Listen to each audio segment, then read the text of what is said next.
Te aprecio mucho, Adrián Calcaneo, líder para América Latina, Midstream y Líquidos de IHS Markit. Gracias, Markit. Gracias por estar aquí con nosotros, Adrián. ¿Cómo estás? Muy bien, gracias. Aquí, encantado de estar aquí. Oye, a ver, a veces lo hemos repetido mucho, el populismo tiene una característica muy particular y son problemas complejos y el populismo le busca soluciones muy simples. La gasolina está cara. Bueno, es que los guachicoleros se la están robando, vamos a cerrar los ductos y entonces ya no se la van a robar. Nada más que eso te va a encarecer un poco porque si pasas la gasolina por pipas en vez de ductos va a estar más caro. La otra, no, es que los distribuidores la dan muy cara. Yo se las doy barata y ellos la están dando muy cara. ¿Por qué está tan cara la gasolina, Adrián? Bueno, el principal componente de la gasolina es el costo. Y obviamente hay que agregar que el precio del crudo ha subido en los últimos meses, lo cual hace que la gasolina sube, sobre todo por el hecho de que México importa muchísima de esta gasolina. Ese ha sido el principal componente del cambio a la alza de los precios. Pero también el gran problema de México es la logística, la distribución. La gasolina es cara porque cuesta traerla. Cuesta llevarla, subirla a un barco, cuesta descargarla, cuesta distribuirla a todas las partes del país. Lo que nosotros los mexicanos tenemos que aprender a que la gasolina tiene que costar lo que cuesta llevarla más un margen que justifique llevar esta gasolina, lo que crea que debe haber distintos costos dependiendo del lugar, el punto geográfico donde se lleva esta gasolina. Hay lugares donde la infraestructura no existe, por lo cual debe ser más cara. Pero a un comentario que, por ejemplo, no todo es el precio. Nosotros nos enfocamos mucho en el precio, pero también es el servicio. Uh-huh. Supongamos que una empresa que vende caro te vende litros de a litro y te vende gasolina de mejor calidad. Eso a lo mejor justifica, a lo mejor en el número de kilómetros que tú puedes recorrer con el tanque lleno, llevarla a esa gasolina. O el servicio a lo mejor es mejor. Entonces yo creo que el mercado tiene los mismos consumidores, podemos decidir dónde comprar, exacto, independientemente de sea caro o no. Y si alguien es muy caro, entonces el mismo mercado lo va a sacar de la jugada y lo va a obligar a bajar el precio. Que se supone que es lo que tiene que regularlo, el libre mercado. Es que no sé por qué México, bueno, sí sabemos por qué, es una cuestión hasta histórica, porque no te sorprendería saber que una pluma es más barata en un lugar y más cara en otro lugar, ¿no? O sea, vamos a pensar una papelería, una pluma que en un lugar cuesta 5 pesos y en otro cuesta 7 pesos. ¿Por qué en otra sale 7 pesos? Lo está ganando más, a lo mejor no tiene una competencia directa, a lo mejor es una papelería ahí pequeña de una colonia y le ganas un poquito más y la gente lo acepta o no porque les conviene.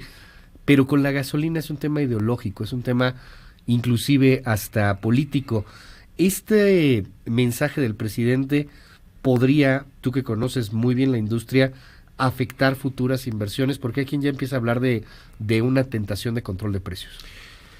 Hay una tentación de control de precios implícita en el cual, o sea, la conferencia ayer tiene, no sé cuál haya sido el motivo real, pero realmente lo que hacen es exhibir a Shell de cierta manera por tener precios altos, pero el análisis es un poco sesgado en el aspecto de que no hubo un componente geográfico que mencioné, y sobre todo algo curioso fue de que las gasolineras que vendían más barato son las que están más cerca de los puntos de importación. Entonces eso habla mal en realidad de Pemex, de hecho de que no puede competir con los que están cerca de los puntos de importación. Pero hay un análisis interesante. Supongamos que hayan hecho el análisis y Pemex no haya quedado como las más altas. No hubiera habido conferencia de prensa. No, pues no. Entonces, en este punto de vista, yo creo que el Estado debe ser neutro, la Secretaría de Energía debe ser neutra y simplemente asegurarse que no haya colusión en cuanto a los precios. La COFECE debe estar, si hay una sospecha, debe intervenir.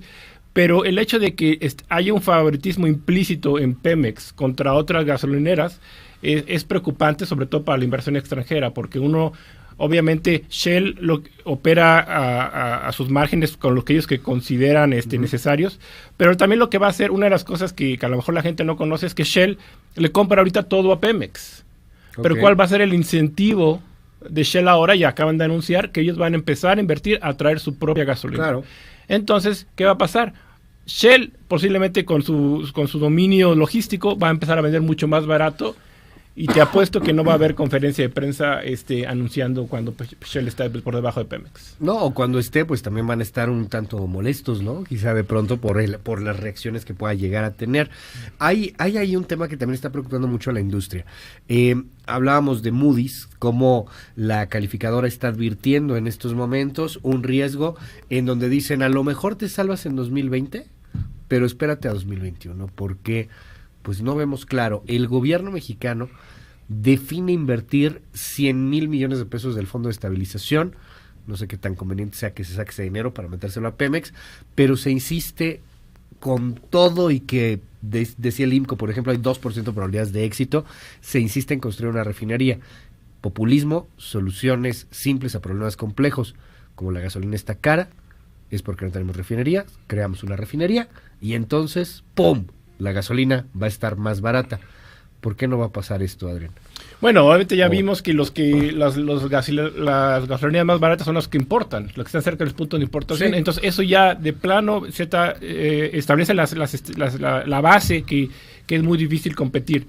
Pero a mí lo que me preocupa, y te comentaba hace rato, es que sí se está construyendo una refinería que tiene que ser rentable porque es lo que añadir el valor a Pemex, que lo que Pemex más necesita es recursos. Se está sacrificando el costo de oportunidad en invertir en exploración y producción para invertir en esta refinería, pero al mismo tiempo tienes un discurso de que tienes que mantener los precios bajos, lo cual, y los márgenes bajos. Entonces tú estás haciendo una inversión enorme, a las cuales tú mismo te estás limitando cuánto dinero puedes ganar porque tienes que mantener el precio bajo.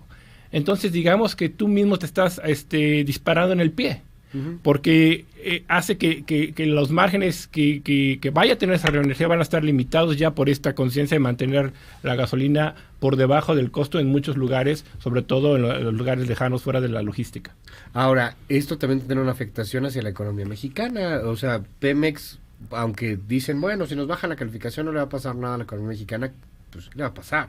O sea, depende mucho de Pemex, y que tengas a la empresa más endeudada y además invirtiendo en proyectos que el mercado y que la realidad te dice van a ser poco rentables, pues vas a tener una consecuencia. Sí, yo creo que a mí lo que más me preocupa es el costo de la oportunidad, en el aspecto de que en este momento es invertir en lo que Pemex tiene, digamos que es la última llamada. Ajá. Y si vamos a utilizar nuestra última bala que tenemos en algo que tiene una posibilidad reducida de éxito, entonces tú deberías estar condicionando, hacer todo dentro de tu poder para asegurar cómo hacer que ya tomamos esta decisión y que sea exitosa. La conferencia de ayer no ayuda porque ya estás cargando la opinión pública en cuestión de los precios de la gasolina, pero también lo más importante es que una vez que se acabe, el resultado de esta inversión no prospere o tiene grandes posibilidades de no prosperar, ¿qué va a pasar con la deuda soberana? ¿Qué va a pasar con todas las consecuencias que tiene por ende? Sobre todo que le están metiendo muchísimo dinero, no de Pemex, sino del gobierno, a tratar de rescatar en una estrategia que todavía a muchos nos deja muchas preguntas. Dime algo, Adrián, esta insistencia en el transporte a través de pipas, pues está generando un sobrecosto. Y además escuchábamos, por ejemplo, ahí a Xóchitl Gálvez, pero no es nada más Hidalgo, porque ella hablaba de Hidalgo, que hay desabasto. Hay muchas quejas en el Estado de México de que hay desabasto, particularmente en las zonas de Toluca. Hay quejas en Guadalajara de que la cosa no se ha normalizado del todo. En Guanajuato no se ha normalizado del todo. Todo esto sigue generando una pérdida. O sea, tú no puedes hacer un plan de negocios poniendo tu gasolinería y esperando ganar cierta cantidad, porque igual no te llega la gasolina, igual pues se te cierran 2 o 3 días de ganancias, y ahí supongo que lo tienes que estar calculando también en el precio de venta final. Sí, definitivamente. Es muy difícil, por ejemplo, aún las personas que importan por tren, aprender de la logística del tren es muy difícil. Pero tenemos una frase que nosotros utilizamos siempre, que es que no hay combustible más caro que el que no se tiene. Okay. Entonces, las pérdidas que implican las gasolineras cerradas son mucho mayores a vender caro o cualquier otra alternativa. Entonces, sí, obviamente pasamos de un sistema bastante delicado de distribución única a base de ductos sin resiliencia a uno que es reactivo. Las pipas hay muchas posibilidades, muchos factores que pueden afectar la distribución y además que es más caro. Entonces, obviamente, todo eso tiene consecuencias. Y es lo que menciona Moody's, es cómo vas a generar valor, cómo vas a ganar dinero si todavía tu proceso de distribución y acceso a los mercados es limitado y bastante caro con estándares internacionales. Sí, si lo comparas, pues no, nada que ver. O sea, ¿por qué te sale tan barata la gasolina en Estados Unidos? Tienen muchos factores, pero uno de ellos es almacenamiento. Tienen una cantidad brutal de almacenamiento y su distribución pues, prácticamente es por ductos. Y es por ductos, pero es muy limitado. O sea, tenemos dos ductos principales, entonces cualquier afectación dispara el precio. Pero también el componente más importante son los impuestos. Una de las cosas que no se mencionó ayer en la conferencia de prensa es que cuando bajó el costo de la gasolina, el IEPS subió. Entonces, el que absorbió la ganancia fue el gobierno. Ahorita, obviamente, la queja fue de que sí, los márgenes de las gasolineras han subido, se han mantenido altos, pero el gobierno en realidad hizo lo mismo. Lo acaba de ajustar a la baja, pero en el periodo de enero, febrero, marzo, si ves las gráficas, cuando baja el costo de la molécula, se ensancha el IEPS. Y es cuando ellos mismos están quedando con el margen que están criticando a los... ¿Este impuesto tan flexible en donde lo subes y lo bajas pasa en otros países? No pasa, por lo menos en los países desarrollados no pasa. Sobre todo en cuanto a la cantidad.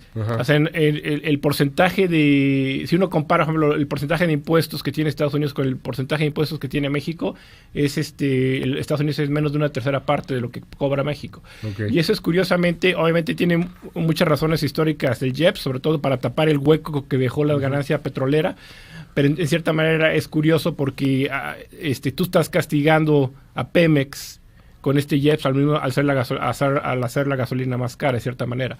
Cubres tu boquete fiscal, pero al mismo tiempo encareces el producto que vende Pemex. Es la última oportunidad, dices, Adrián, para el gobierno de la Cuarta, para el gobierno de López Obrador, de afrontar una realidad. Ahí están ya los indicadores de Moody's, vendrán en poco los indicadores de las otras calificadoras. Seguramente van a bajar la calificación a finales de este año de algunas de todas las calificadoras que hay, y es la última oportunidad para afrontarlo. ¿Qué pasa si no la afronta? Pues viene la realidad, la consecuencia de qué le va a pasar al Fondo Soberano, y a todos se nos va a encarecer los préstamos, hasta el gobierno, cualquier actividad, ya sea si quiere construir el Tren Maya o si quiere conseguir construir cualquier otra cosa, se va a encarecer. Hay un aspecto importante que quiero mencionar rápidamente sobre la refinería. La refinería, obviamente, estaba escuchando algunos de las justificaciones que tiene un impacto social, y sí, la refinería posiblemente en cuanto a los centavos es un componente importante, pero el impacto de desarrollo que va a tener en Tabasco es importante, sobre todo, y sí, esa es la manera correcta de calcularlo, pero no se puede ser selectivo, porque este efecto multiplicador que tiene una inversión de esta categoría, si se hubiera aplicado la misma regla, tampoco se hubiera cancelado el aeropuerto de Texcoco. Claro. Entonces, yo creo que el problema es que no se puede estar seleccionando las métricas dependiendo a lo que le conviene. Y es el caso de la conferencia de ayer. Y yo creo que es lo que ven los mercados, cómo hay incertidumbre ni siquiera de cómo se está midiendo el éxito, ¿no? Vamos a seguir de cerca el tema. Adrián, te aprecio mucho que hayas venido hoy con nosotros y bueno, pues estamos en comunicación, si nos permites. Adrián Calcaneo, líder para América Latina, Midstream y líquidos de IHS Markit. Gracias. No, gracias a ti, un placer.